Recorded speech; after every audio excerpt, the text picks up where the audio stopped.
I'm John Ogden. I'm Ryan Hensian. I'm Philip Toma. We are interviewing Peter Ogden on November 28th, 2017 in Milwaukee, Wisconsin. And good. Sam Reamer is our videographer. Could you tell us where in Milwaukee did you grow up? Well, first I'll just say I'm Pete Ogden. Happy to be here, you guys, to be with you guys. And I grew up in Milwaukee, Wisconsin. I was born in July 28th of 1958. Could you describe the house that you lived in when you grew up? Sure. So I grew up two houses, one on Thorn Lane, which was in Fox Point, and then the other one on Mary Lane, which is also in Fox Point, sort of across Beach Drive from each other. And Thorn Lane was a great Tudor, sort of red brick, brown trim, looking over the lake, had a white picket fence. We had some dogs and a wonderful backyard. And then probably when I was in third grade, I moved to Mary Lane, M-E-R-R-I-E, and that was a colonial set on about 3.5 acres, right off of Club Circle. And I lived there with my mother and my father and my two brothers, John and Christopher. Did you and your brothers, John and Chris, get along well? We did. Yeah, we fought like brothers do. And, you know, we were born 2 years and 6 months together, so we were very close in age, but we all had a great time in the hood, so to speak. Is there any particular story you could recount with your brothers when you were younger? Well, I mean, there's many stories that I think would be kind of fun to talk about, but we had a babysitter. Cardinal Stritch College was very near where we lived, and so my mother would utilize the students at Cardinal Stritch, and so one evening my mom and dad went out for supper, and we had the nice woman, she may have been a freshman or a sophomore from Cardinal Stritch, and we ended up at the end of the night locking her in a bathroom. And so you had 3 boys that got her in the bathroom, and then one went out the window, shut the window, and so she was in the bathroom until my parents got home, and we kind of had the run of the house, so it was kind of a fun story. What did your parents have to say about that? You know, they were very, very disappointed in us, to say the least. And she never came back to babysit. Since you grew up so close in age to your brothers, how did that affect you? You know, it was wonderful. It really was great to have it was great to have 2 brothers, but it was wonderful to have a younger brother and a older brother. I'm obviously in the middle. And we just were able to do a lot of stuff together. We had a lot of families, friends. So in other words, if one family had, you know, an age group of my kid, there was usually another family member in that family that had an age group kid of my younger or older brother. So it just made for a lot of, you know, fun times in the neighborhood. Where did you go to grade school? I went to grade school at University of Milwaukee. University School of Milwaukee. And then in the 10th grade, you transferred to Trinity Pawling. Right, so 10th grade I transferred to Trinity Pawling School out in Pawling, New York, and I spent my sophomore, my junior and senior year at TP, as they refer to it, Pawling. That's in Pawling, right outside of the city of New York City, maybe an hour and 15 minutes or so. What was Trinity Pawling like? TP was a prep school, all boys, and about 360 kids in you know, population and enrollment, and 4 grades: sophomore, junior, freshman, junior, sophomore, senior, and boarding school. So we played. Obviously, we had all this, you know, the sports and all that kind of stuff. So it was a great experience for me. And And if we can just backtrack for a second, why was the reason that you decided to go to Trinity College? So I was playing hockey when I was a kid, so they had a great hockey program, and then they also had a fellow who ran the school who was the headmaster, and his son was a guy that I had grown up with at university school, and so that's sort of what brought me to USM. Did any of your brothers? Or to TP. Did any of your other brothers go to TP? No, no. No. Do you have any notable memories at TP that you'd like to share? Great. You guys are into pranks. We did a prank once that Trinity Pauling's on Route 22, and so we ended up getting the traffic from. There's a circle drive that comes up to Trinity Pauling, so we got the traffic, routed up one way and up the other way, and so they all met in the middle up at the school as opposed to down on the highway, and it made for a huge traffic jam. What was the school's reaction to that? Yeah, they were very upset. They were very upset. Did your brothers play hockey as well with you? No, they did not. My brothers skied. They skied for Blizzard growing up, which was, I think they utilized Little Switzerland and Sunburst back in those days. Did you ski? I skied when I got to college. I went to University of Denver and ended up learning how to ski just out of necessity. What compelled you to go to the University of Denver? Well, I was working in Wyoming at the time, and I took a year off between high school and college. And I had gotten into DU before I went to Wyoming.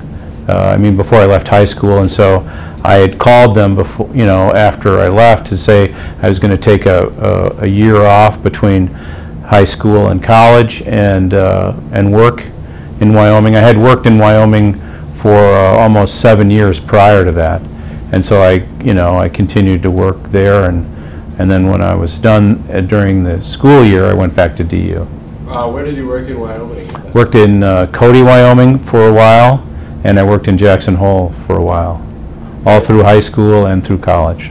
And what were you doing in those cities? So there I was doing, in Jackson Hole, I started shoveling manure at a barn, and then worked my way up to be a pack trip guide, and then that guy I was working with, or working for, he ended up losing his lease on his ranch, and he moved to Cody, Wyoming, and there I worked with him, and we built a new barn, some new dining hall, some cabins, and then worked there as a guide, taking out the dudes on pack trips. You talk about pack trips. Could you describe what a pack trip is? Sure. So a pack trip is we'd use mules to pack duffel bags and food and equipment, and then the dudes, as we referred to them, would take horses, and we'd ride into the wilderness area for a 5 or a 6 day trip. So we'd pitch a tent, have supper for them. They'd take hikes and fish, and they would just have a lot of fun out in the wilderness for 5 or 6 days, and then we'd come back on horseback. So some of these jobs, like shoveling manure and leading these trips, sound hard. Did these hard working experiences shape you as a person? I think it gave me a true relationship with just what it takes to you get a job, you got to do a good job, and it was enabled me to work with my hands, learn how to work with my hands, learn how to build, learn how to work with people. So yes, it was a great experience, on all different levels. Would you attribute that experience to your success today? Geez, you're assuming I'm successful, but yeah, I would totally think that that relationship that I had back then, working with the people I did, has certainly made me and helped me today, for sure.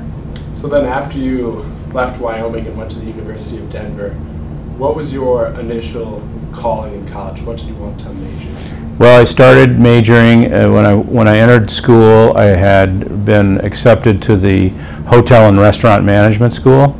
So they have a good school at DU, and then probably 2 years through the program, I ended up leaving that hotel and restaurant management school and just going into the business and speech communication. Why did you leave the hotel business? You know, it wasn't as really what I thought it was going to be, you know, for me. I just didn't really, you know, didn't enjoy it at the time. Did you have any jobs during college? I had a couple of jobs during college. One, I still worked in the summer times.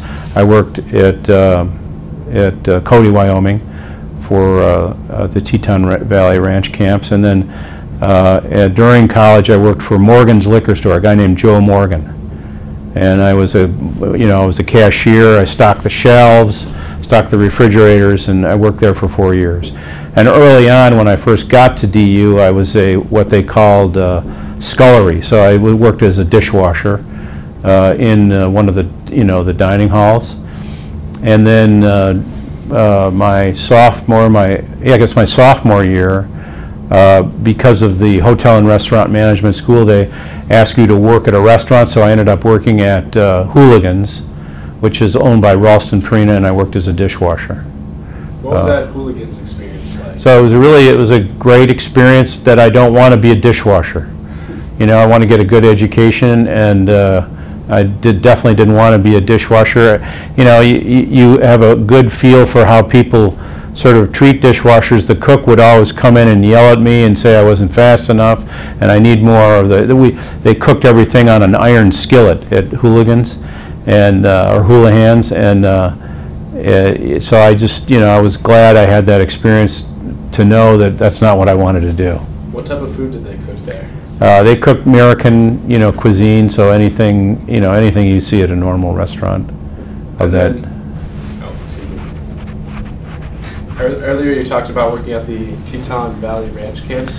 Right. Were you a pack lead there as well? Yes. Yeah. That's so. The Teton Valley was the one started in Jackson Hole and then went to Cody. Okay.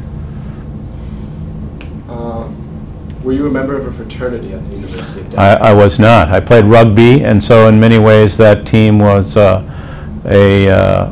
fraternal organization, you know, in terms of social networking, and it was a group of guys and gals that got together, but I was not a member of a fraternity, no. Did you try out for any other sports at the University of Denver? I did, yes. I tried out for the hockey team, and I was not, you know, it's D1. DU is a D1 team, and so my claim to fame was I went on the ice, and the coach came up to me and says, "What the hell? Who the hell are you?"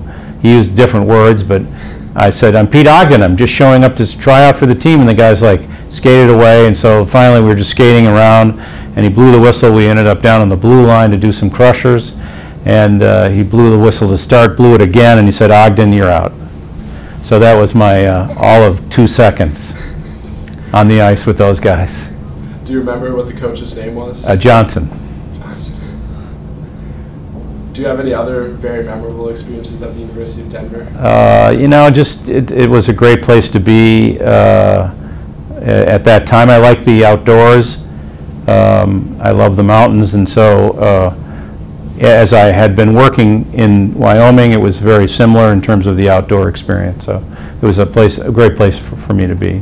What did you do in the outdoors at Denver? You know, we spent a lot of time hiking and backpacking. We'd, you know, spend times where we'd get like a small backpack sack, go up into the mountains, spend the night, and we just spent a lot of time outside. Where would you hike there usually? So we would hike a lot of times right outside of Steamboat Springs and Winter Park, if you know where that area, off of 40, Rabbit Ears Pass, and then a lot of time down in Colorado Springs.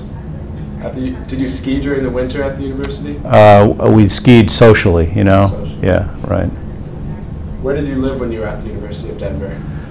I lived in the dorms my first year, and then the second year we ended up getting a house for 2 years with a couple of the rugby, I think five rugby people, and then the fourth year we lived in another house, maybe a little farther away from campus, with some guys we had met at the fraternity house, and one rugby player. Could you talk more about living in the dorms? Yeah, you know, I mean, the dorms at DU were, the dorms we lived in were 10 stories, 2 towers. You know, you saw a lot of different things, as you probably can imagine, you know, moving into a community like that. And a lot of partying, a lot of activity. So it was, you know, it was a lot of fun. Do you remember the name of the dorm building that you lived in Milwaukee? Centennial Hall. Centennial Hall. Yeah. What was your favorite mountain to ski in at the University of Denver? I would say A Basin. A Basin? Yes. And after you ended up graduating, did you have a favorable view on the university? On DU? Yes. Oh, totally I did, yeah, yeah. I thought I got a good education, and, you know, I've stayed involved with the school really up until probably 4 or 5 years ago on their alumni and admissions council, just trying to do interviews here in Milwaukee for kids that were interested or are interested in going to DU. Was that interesting, seeing how college students have changed over time? In what way? Well, just since you were there, the college admission process, it's changed a lot. I'm sure it's gotten a lot more rigorous. Yeah, that's a good question. It's gotten a lot more rigorous, and it's gotten a lot more expensive. And obviously the campus itself, in terms of its amenities and just what they've done to upgrade the campus has been phenomenal since I was there. Do you remember what one semester of education cost at the University of Denver? Yeah, so when I was there, we paid about $1,345 a semester. And do you have No, a quarter, I'm sorry. a quarter? And today, I want to say I think it's 60 grand, so it's 20 grand a quarter. And then, how many years did it take you to graduate from the university? 4 years. 4 years. And then, after you graduated, did you have any jobs in Denver at the time? I left Denver and came back to Milwaukee, and then I started working at Ogden and Company. So, what brought you back to Milwaukee primarily? Well, the reason I came back, I actually had a job at International Paper. That's what they interview. You're able to interview companies, you know, before you graduate, my senior year, and so we interviewed a number of different companies. Got a job with International Paper out in, I want to say it was either Portland, Oregon, or Eugene, Oregon, and so I was actually that's where I was headed, and my dad had called. We're in a family business, and said we need a little help back here, and so that's what brought me back to Milwaukee at that time. Could you just talk a bit about the 1960 riots in Milwaukee? Sure. So I was born in 1958. The riots took place in 1967 here in Milwaukee, and I'm sure you guys have read a little bit about it, but in many ways it was because the blacks did not have access to just normal housing. You know what I mean? They were totally like said, no, blacks can't live here and whites can. I mean, it was totally ridiculous. And it was finally got to a boiling point where people just said, enough, this is ridiculous, this is nuts. And fires broke out, and, you know, people were killed. And I can remember, so 67, I was, what, 9, right? And we would drive to church on Sundays. We'd go to Emmanuel Presbyterian coming from Fox Point, and we'd go through or down to Tonia, and the streets were packed with people. Buildings were on fire. People were like, you know, out just banging on cars, and just they were enraged. You know, this is just unbelievable. The police force we had was just sort of abusive to people. You know what I mean? And we were a good example. I mean, Milwaukee is a very segregated city, and it just got to a boiling point, and it just boiled over. And it was I think it was very eye-opening and difficult for people in general. And you know, it's one of those things that ultimately, thank God we, you know, got things squared away. Although I will say, still today, Milwaukee is a very still segregated city, you know. So you were very young when these happened, but you could still obviously sense the tension that was in the city. What was that tension like? It was tough. I mean, it was, you know, very divided, very, very divided. And later on, Father Grappi ended up doing marches across. They would go down the 16th Street Viaduct, basically from the north side to the south side. So maybe say black area to a white area of town, and you know, really just frustration in general about, hey, treat me like you treat everybody else. And it was, you know, it finally got passed. There was a alderwoman, I think it was a woman or a man, that had a ordinance that finally got passed by this Common Council. What was your opinion on these riots then, and looking back on it, what's your opinion on those riots now? Well, I mean, you know, looking back on it, it's just like my eyes were wide open, and I had never seen anything like that or experienced anything like that. So it was coming from Fox Point, which was sort of a sheltered neighborhood. It was, you know, it was probably really good to see. It was good that we experienced it. It was good my father took us there and made a point of showing us what's going on as opposed to not showing us what's going on. And ultimately today I'm in the housing business. I'm in the real estate industry, and equality is #1.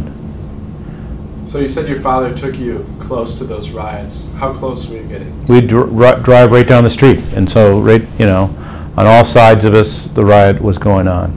And would you ever get out of the car? Did you ever have? No, we never got out of the car. We were in the back of the station wagon, and you know, but you were right there, and it was a good you know, it was a good experience.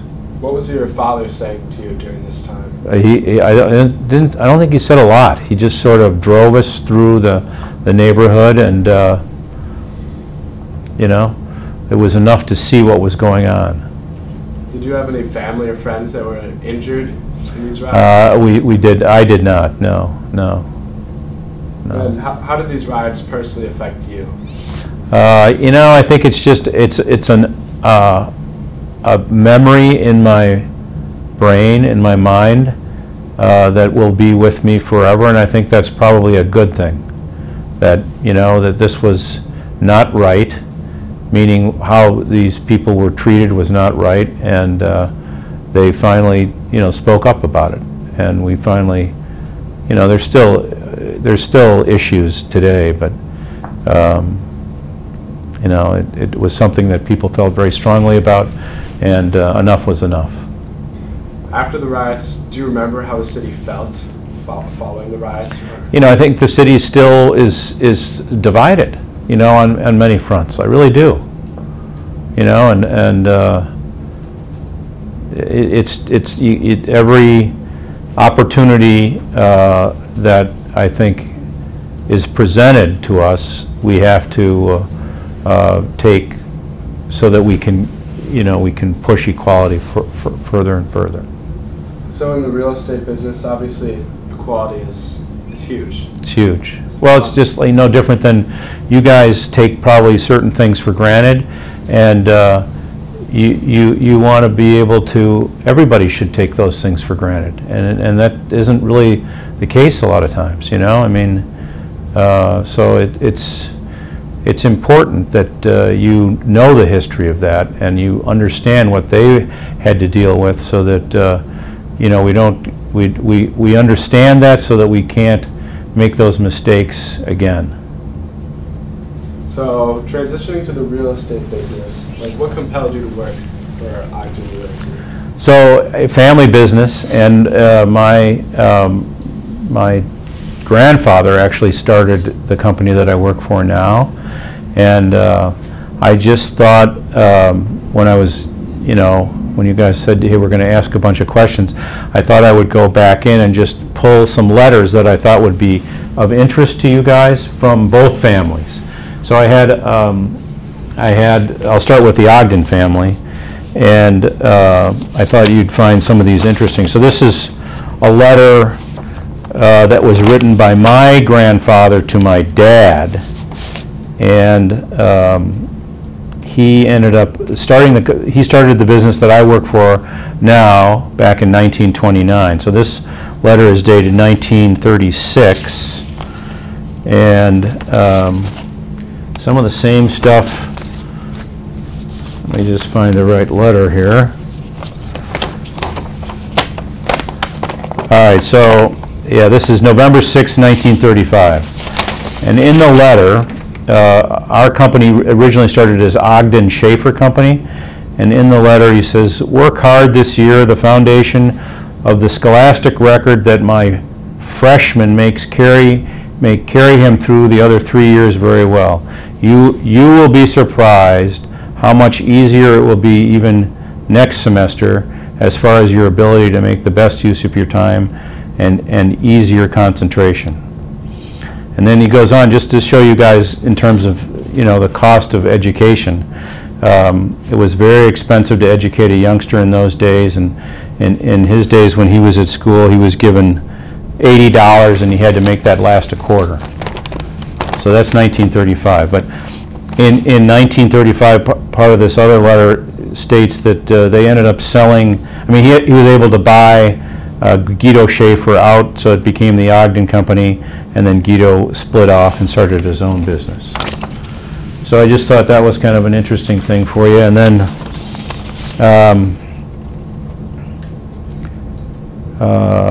Mr. Schaefer, Mr. Schaefer did that February 1st, 1936. So I'm fortunate enough on the Ogden side to be the third generation leader of the business. And then obviously when I got that call from my father, I came back to Milwaukee. It may not have been the best fit for me at the time, but I'm certainly glad I did. And then the other family member I wanted to bring up in terms of family businesses was my mother's side, which was the Harnischfeger side. And the guy who started Harnischfeger, which is P&H, Harnischfeger Corp., it makes cranes, shovels, big heavy equipment. But he started the business in 1884. And I just took some of the quotes which I thought were out of his, this is out of his obituary. He was born in 1855 and started the business in 1884. And he started it because he was looking to master the things that his mind wanted to conceive, that his mind conceived. So in other words, he put himself into a job, learned a bunch of stuff, and then moved on, and then finally got to a certain point. For all you guys, he did something that he loved to do, and finally had the gumption to do it. So I think that's it's a great thing you should take to heart. He was an immigrant boy of 17, and came over and learned the trade here in Milwaukee. One of the quotes in this thing, it says, Mr. Harnischfeger told of the days when the cold tools that they used in their hands would stick to the workers' hands. That's what they were. That's the kind of environment they were working in. And he was a man of labor. So in other words, even though he was successful, got the company up and running, he really enjoyed being with his people on the floor, the laborers, so the people that were really running the business day to day. And then the last letter that I had, this is in Ogden too, and this was written back in December of 1871. So that's kind of cool, December of 1871. And he writes to his father. So this is Henry Ogden writing to his father, John. I'm spending my Christmas writing you. I intend this letter to be sort of a budget of all my proceedings during the past week, which we will cover my trip to Washington. He went to Washington with this guy Belcamp, who was a general, and he visited Washington, visited the Senate, visited the different, the House of Representatives. And then this guy, Belkamp, who was a friend of his dad was the Secretary of War for America. His name was General Belkamp. And so they went on, while they were there, they went to the Patent Office building, and they saw a model of every kind of machine. Boy, what did I do with my, they went to the Patent Office and saw every kind of machine that had ever been made. Thought that was kind of stuff. And then, so this is, think about when this was. And he said, he's writing this to his dad. You remember the building in which Lincoln was shot? Well, it has been converted to an Army medical museum. So he went in there. So this is just, you know, after Lincoln was shot. And then the house in which Mrs. Lincoln died is across the way from this building. And then he called at the White House for Mrs. Grant.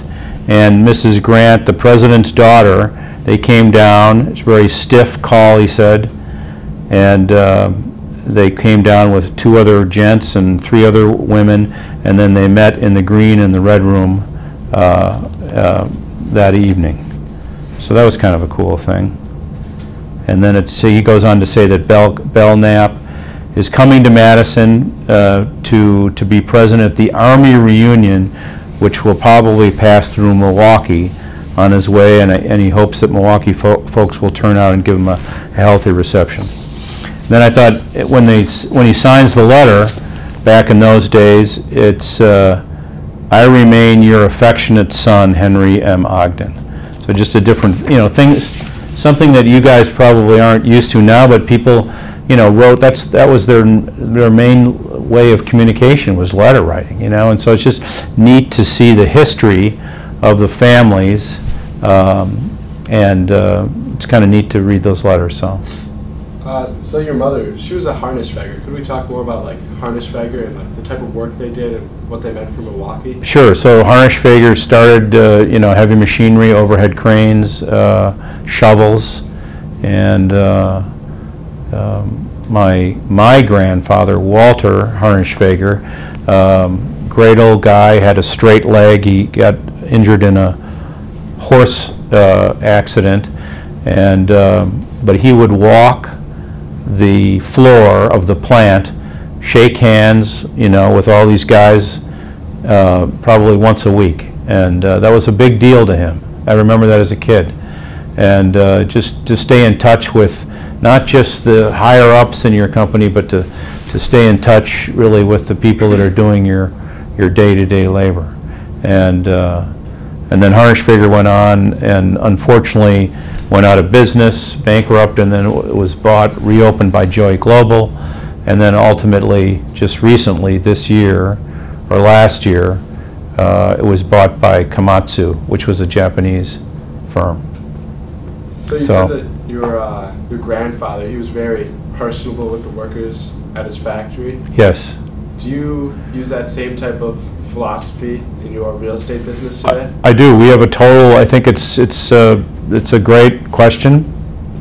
I think we are very transparent in what we do here, both financially and management-wise, and I think it's an important piece to the puzzle. We operate on the honor system, and we give a lot of we give people a lot of leeway to do what they can for their families, to do what they can for their their friends, and as long as they're doing their job here, we're in total support of that on the outside walls. So when you began to work at Ogden Real Estate, what was your first job that you had at the company? Started as a property manager, and then I went into commercial brokerage, and then worked for a number of different guys, both in the brokerage and the management side. Never really got into the residential brokerage, but then ultimately in the 90s, I took over as president. Could you talk more about like your various experiences in those different jobs, like what it was like as a property manager, the type of work you did? Sure. So great story. We had at an apartment building we put in, I didn't know this at the time, but he had escaped or had gotten released from the mental hospital at county, and so we put him in the apartment on Prospect Avenue, and all the wood. I was looking at the dumpster one day, and it was full of wood. And what had happened is the guy had taken all of the wood. There was parquet flooring like you see here, cabinets, doors. All of it was taken out of the apartment and put in the dumpster. And then there was a note. I went and knocked on the door, and he wasn't there. And I walked in, and there was a note on the floor that said, "All wood belongs outside." How did that experience affect you at that time? And well, I was probably in my late 20s. And it's a funny story now, but at the time it was like, it was a problem. And we finally tracked him down, and they figured out, what his deal was. And then what was the next job you had after property manager? I stayed in the property management arena until I became, I did a stint for closings. I worked in the closing department for a while, and then into management of the company.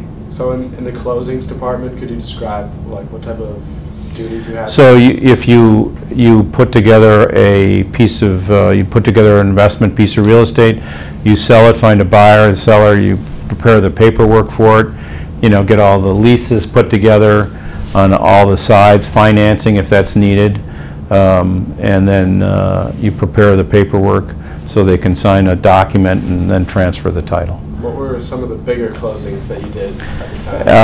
When I first got into the business, the bigger closing was an apartment building down on Jacado Drive that Mrs. Franklin had owned. Was one of my first deals as a young guy, and so I remember that being a kind of a memorable closing when you finally close your first deal.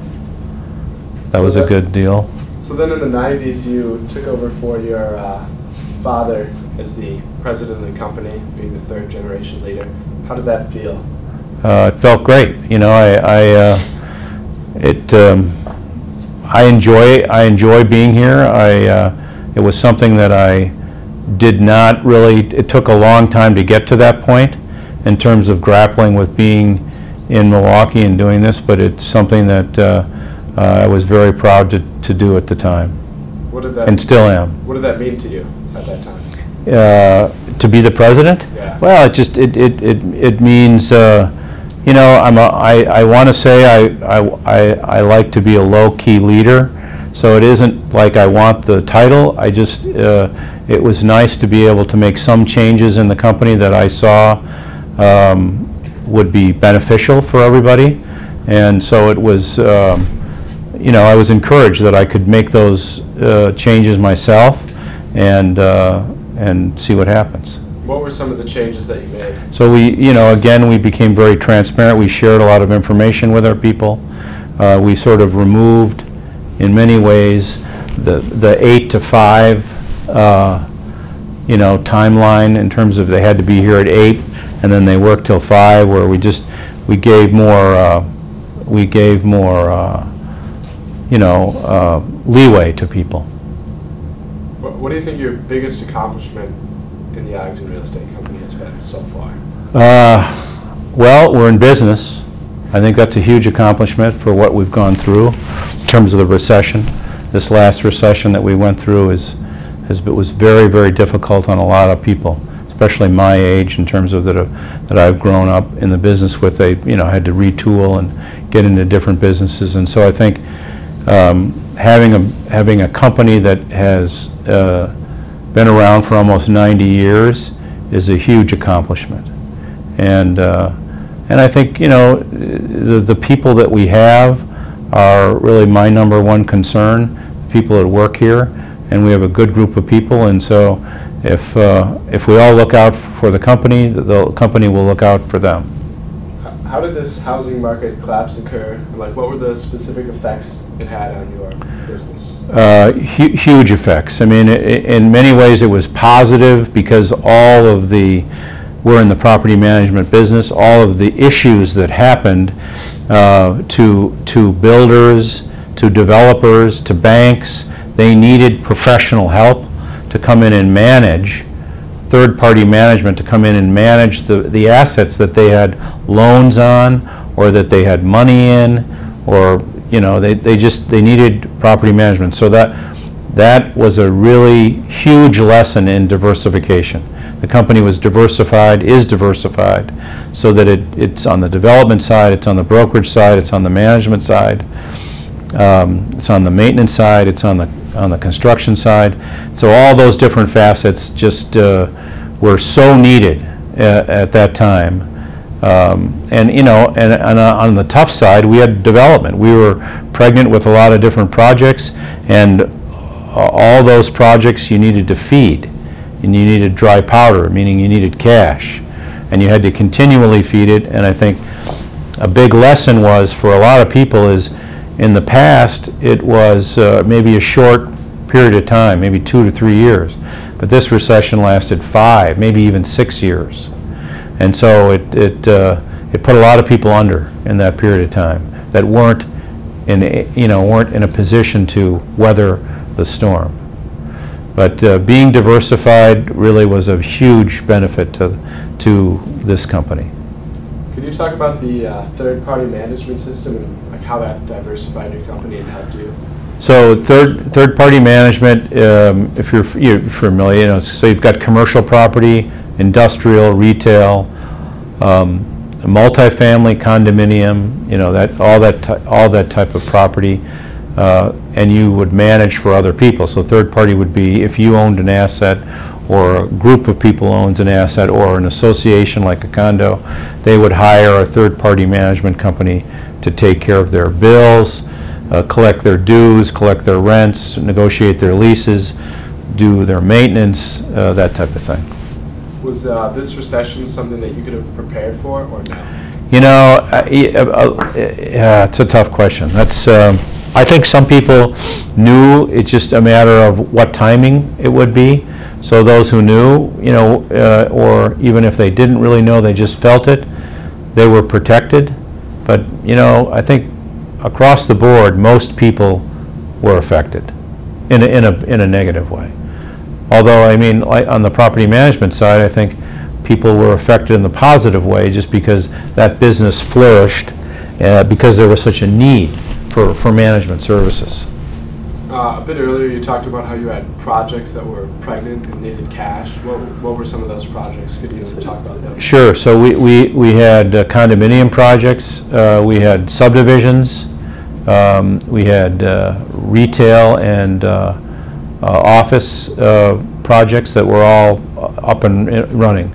Not a lot of apartment projects, mainly condo, retail, and some subdivision. And when that thing hit, apartments did very well, just because people, as you know, values went through the floor. So apartments did well, and anything you were buying did not do well. So it sounds like Ogden has a lot of different companies within it.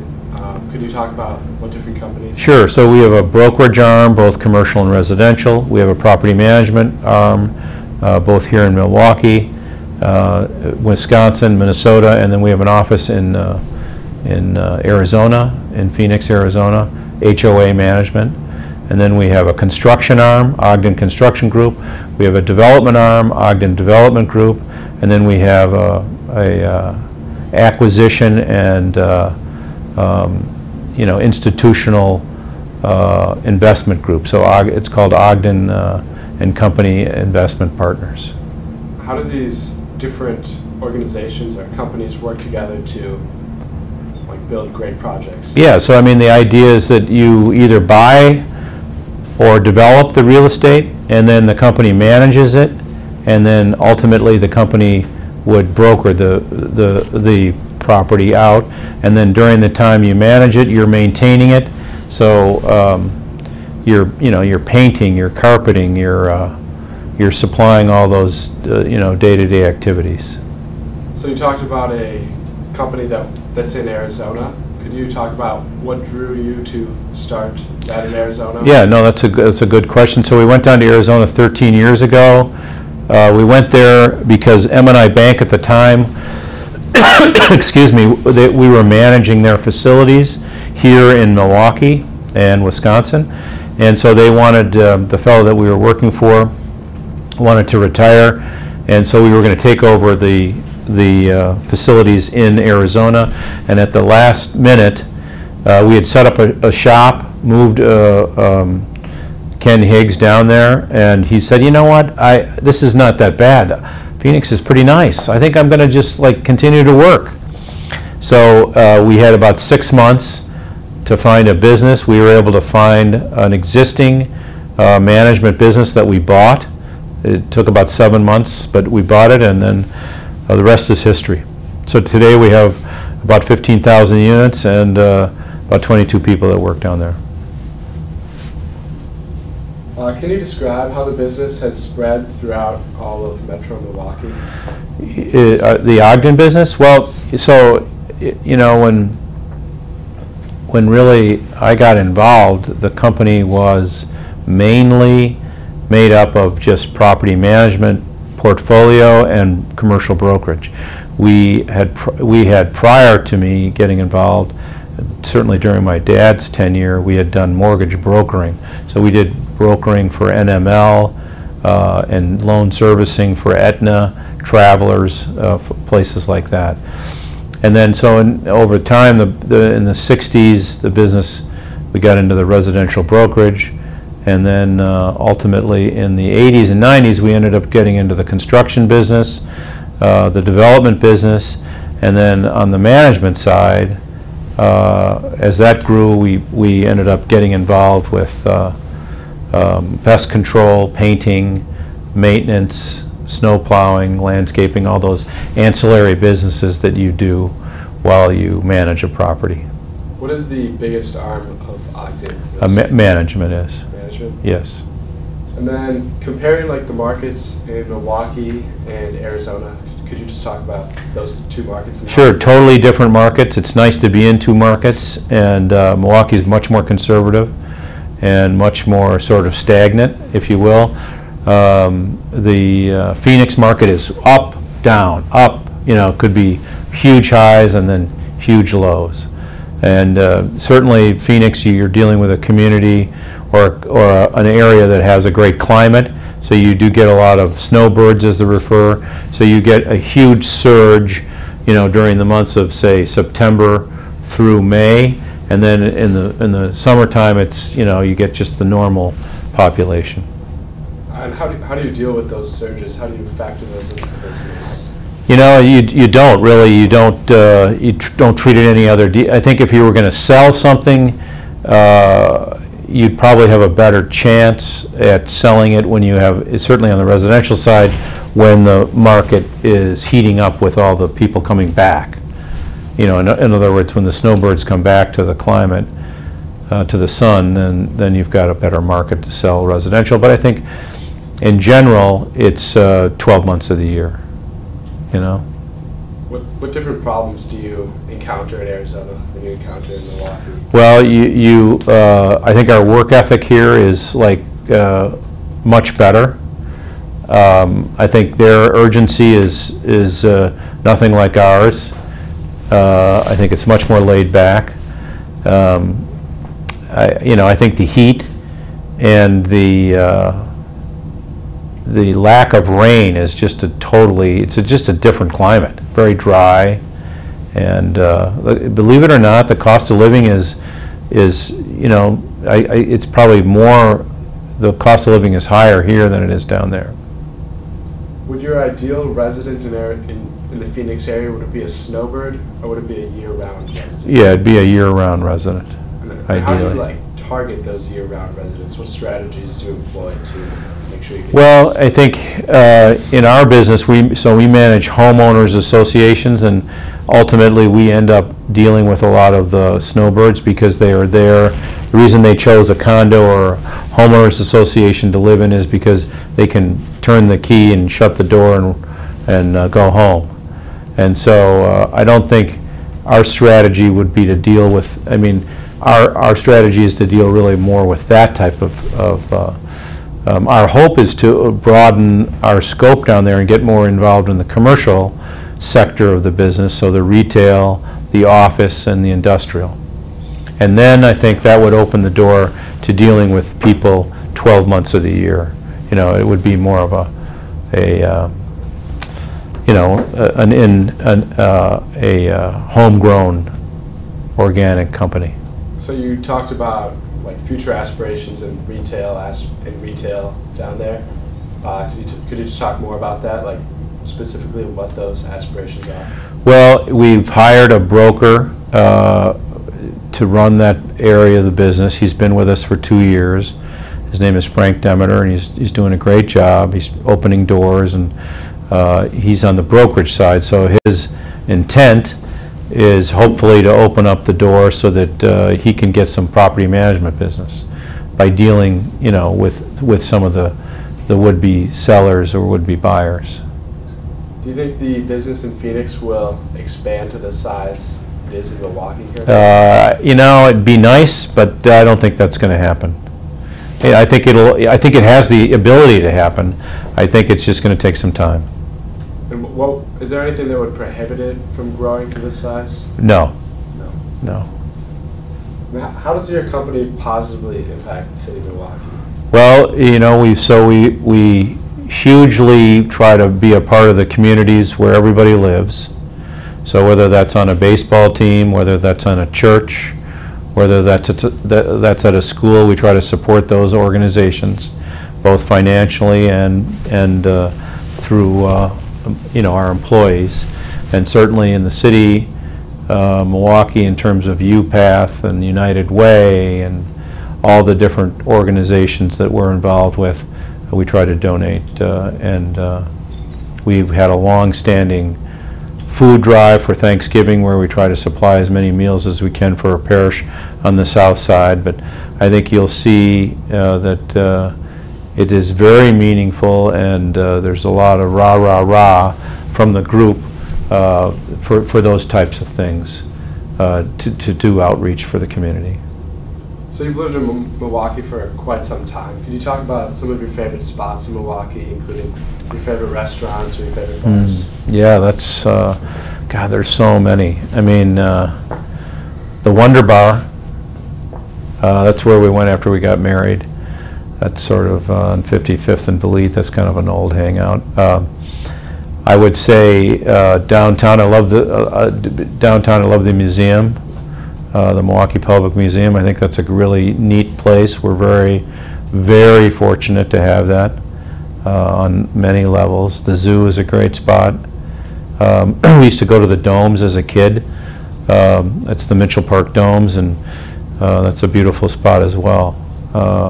My mom used to take us to the courthouse, and we used to listen to a judge who was just a tough judge on kids, and she would do that as, I think, to give us a sort of a wake-up call. And so that was always a beautiful building that I loved going to, was the courthouse as a kid. It still is a beautiful building. Could you talk about your wife and where you were married and where you met her? Sure. Terry, married to Terry Mahoney Ogden, Terry Mahoney, and she is from Chicago. We met here in Milwaukee. She used to work for Bank One. And we were married in 1994, and we still are married, and we have 4 children, 2 girls and 2 boys. Have you ever owned a bar or restaurant in Milwaukee? Well, I was a partner with my younger brother Christopher in a bar and restaurant called the Baysider out in Bayside, Wisconsin, on the corner of Brown Deer Road and Port Road. And he worked, after I worked here until 6 o'clock, I would go out there and I would be the dishwasher until we closed around 10 o'clock at night or 11 o'clock at night. And he would work the floor. So I kind of had the bad end of that stick, but it was a good experience. It was a good experience that I will never own a restaurant again. And what was the end result of that restaurant? We folded the doors. Yeah. 80% of restaurants, I think this is roughly the stat, but 80% of restaurants in their first year close, and then 90% of that 20% close in the next year. It's tough. You know, that's sort of an average, but I mean, it's a tough business. What are some of the hobbies that you've enjoyed in Milwaukee and Lake Country? Well, when I came back, I started sailing with my dad. We had a boat out of the Milwaukee Yacht Club, and we sailed around the Great Lakes, which was awesome. He was a captain of a PT boat in the Army Air Corps in World War II, so he enjoyed the water, and that was kind of a nice thing we shared together. We did many trips to Michigan and up towards Huron and Door County and that whole area, and so I worked with my hands. I enjoyed the woodworking when I was younger. Enjoyed the outdoors. Still do. Played a little sports. I played a little rugby when I got home, but then I kind of, after 2 or 3 years, I gave that up. Could you talk more about those sailing trips and what they entailed? Sure. I mean, we would, small little boat, about 26 feet, so it took about 30 hours to get across Lake Michigan, which is about 82 miles. So it was a long, sail. Think about that. Maybe it was 24 hours, I don't know. But they were just, I'd do it with a buddy, and my dad would do it with a friend of his, so there was typically 4 of us, and we would just sort of go all over the Great Lakes. We would do trips for maybe 10 days at a time. Did you ever have any scary experiences on the Great Lakes? Plenty. We had one deal where we had given a boat ride away to a church outing, and it was a family of, I want to say, 4 kids, obviously 2 parents. They came down to the boat, little squirts, you know what I mean, and they all had life jackets on them, thank God. And we went out toward the water pumping station, which is, if you know where that is, towards like Whitefish Bay. And we got out maybe 2 or 3 miles, and we had a huge, what they call a squall, come in just like that, and the boat went on went on its ear, and we had a Genoa sail up, and so the sail filled up with water, so the boat stayed.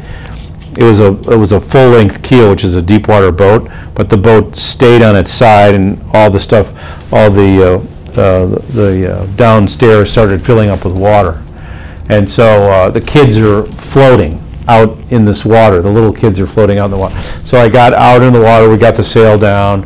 The boat came back up, but it was, it was scary. The mother never let me. I never heard she was hysterical of the kids when we got back to land.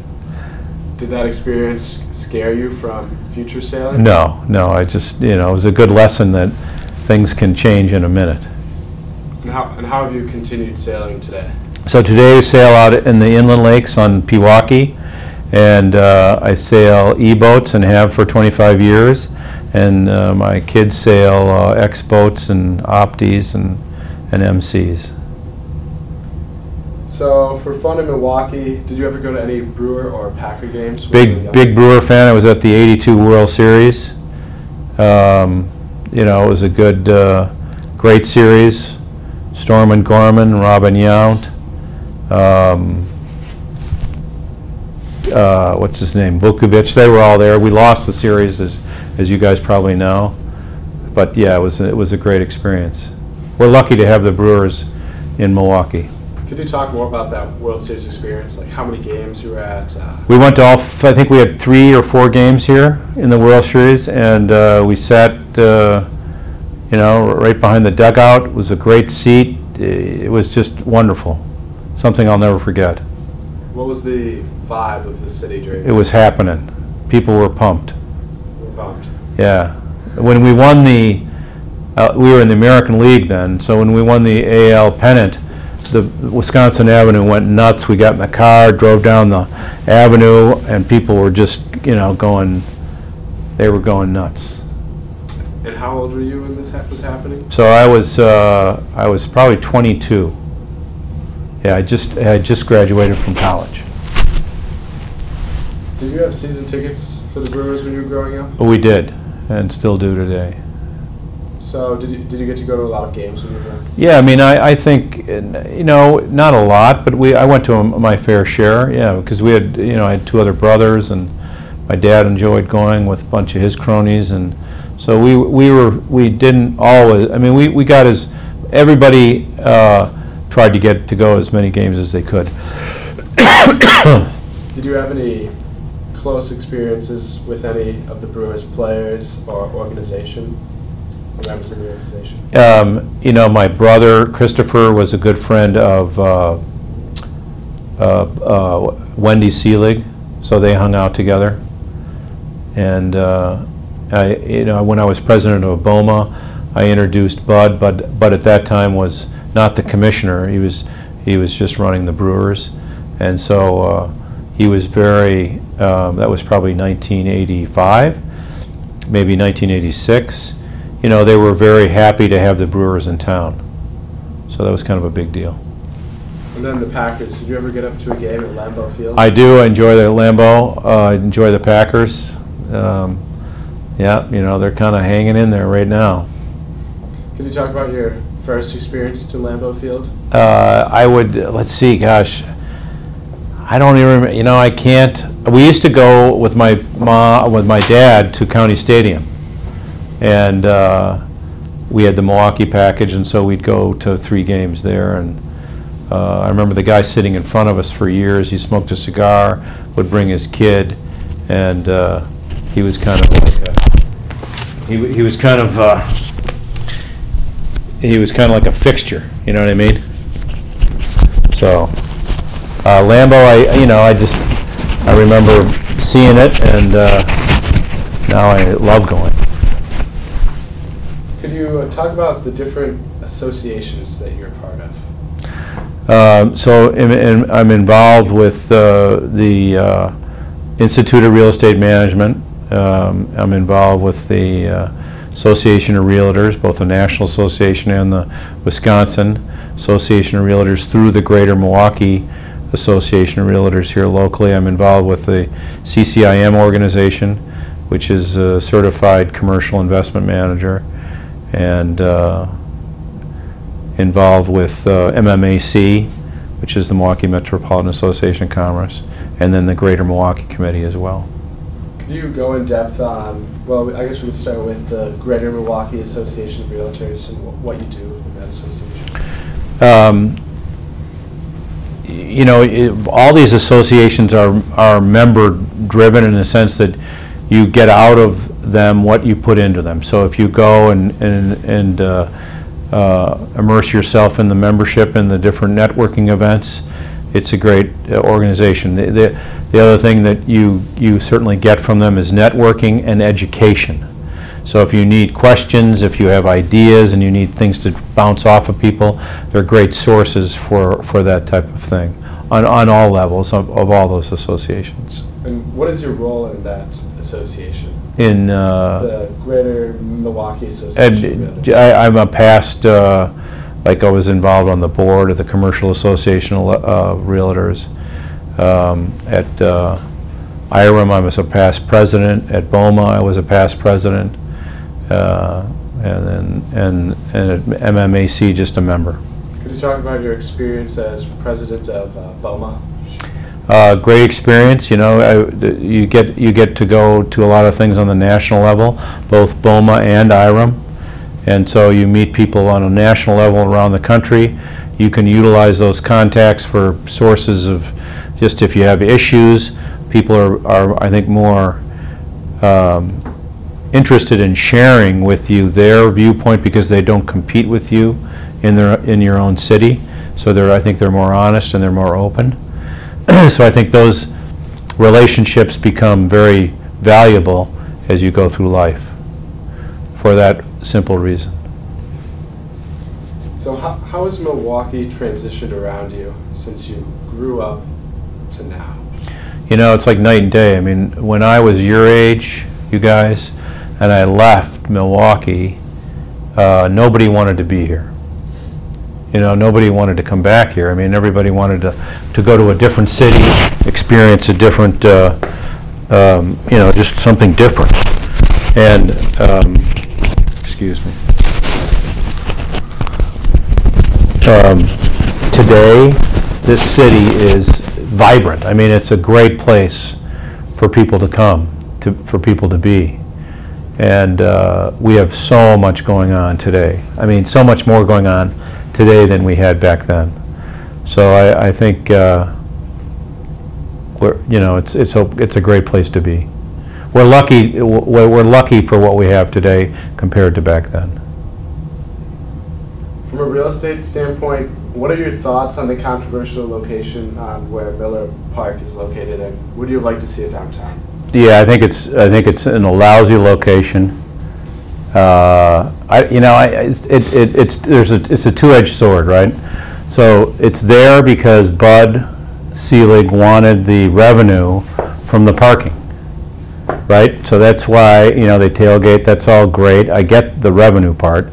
It's good for the team, but if they would have put the baseball stadium downtown, it would have been great for just the rejuvenation at that time. I mean, Miller Park is probably, what is it, 2001? Does that sound right? Yeah. Maybe it's even 2001. Okay. So yeah, I mean, think about it. 2001, if they would have put it downtown, and today, as a guy who works downtown, I could get on the streetcar, I could go over and watch the game for 6 innings, and I could come back to work. I mean, that would be awesome. But we can't because the stadium's not here. So I think it was a huge mistake, and I'm bummed about it. And you know, it was interesting. My dad was really of the mind, because he was a season ticket holder since 1953. So think about that. He had paid money to go see season ticket. You know, that's a long time, right? And a lot of stuff happens over those years. But he was a big proponent for just leave the stadium where it is. So I mean, it shows you how divided it was in terms of his age group and not spending all this money. And you know, I get why they needed a new stadium in terms of all the revenue dollars and all that kind of stuff. And but I just think the location should have been downtown. So it's too bad. It was a missed opportunity. Did you ever address those concerns to anyone in the Brewers organization? No. You know, I mean, there was a lot of debate going on at the time, and really, it was a done deal. It was a foregone conclusion, you know. It wasn't going to come downtown. You talked about the streetcar and how you'd love it to, you know, bring you to Brewer games in Milwaukee, but obviously that can't happen. But just what do you think about the streetcar in Milwaukee in general? So, you know, we're going to lose money on the streetcar. We're probably, you know, who knows if it'll ever make money. In my opinion, that has nothing to do with it at all.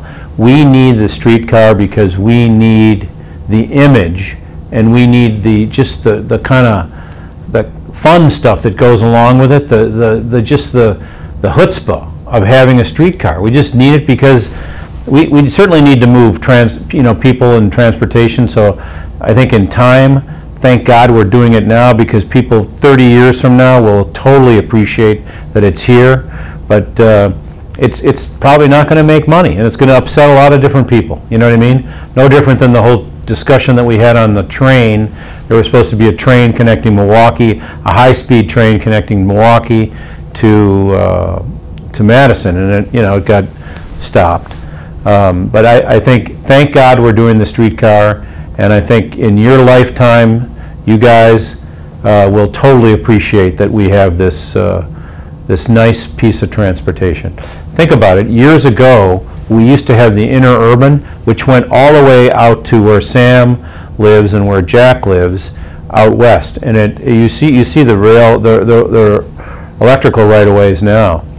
But think about how far ahead that was in its time, you know?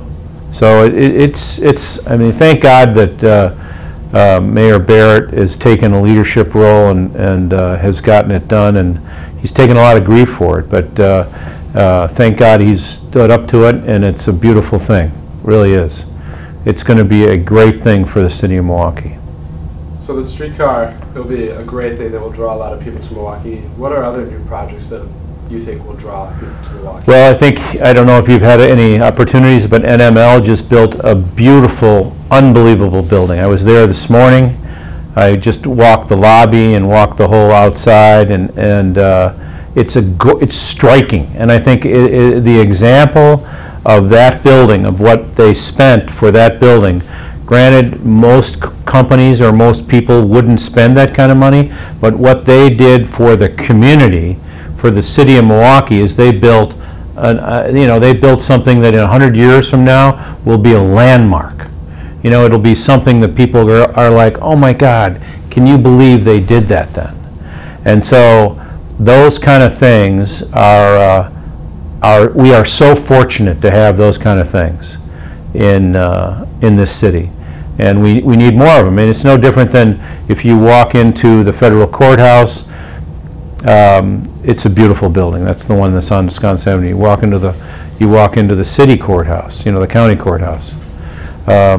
There's just some icon buildings that are beautiful, and all the other kind of development that's going around in the city. I mean, we have more apartment units that are being built than at any time in the history of the city.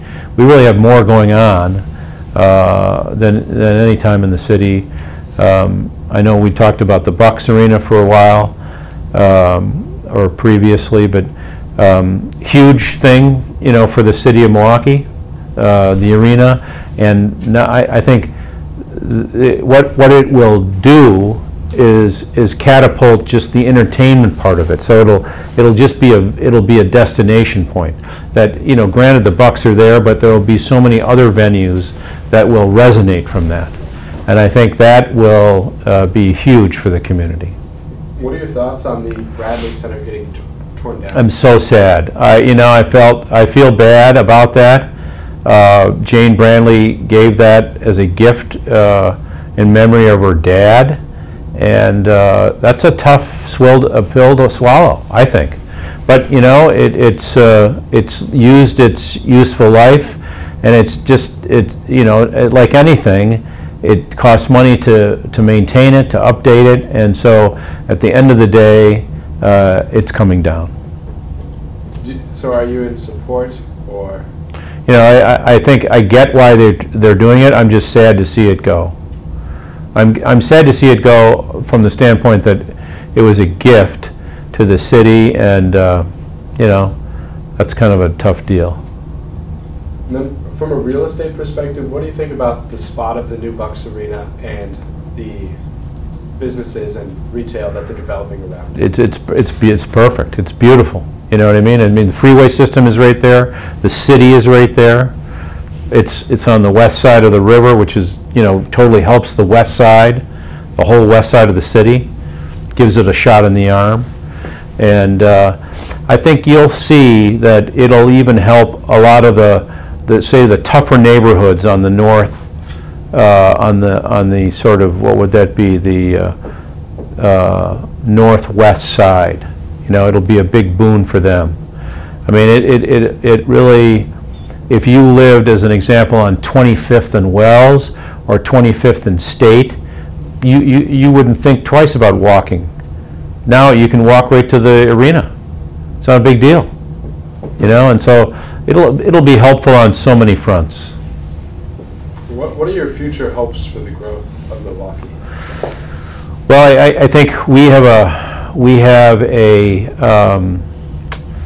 a gem that's a lot of people don't really know about.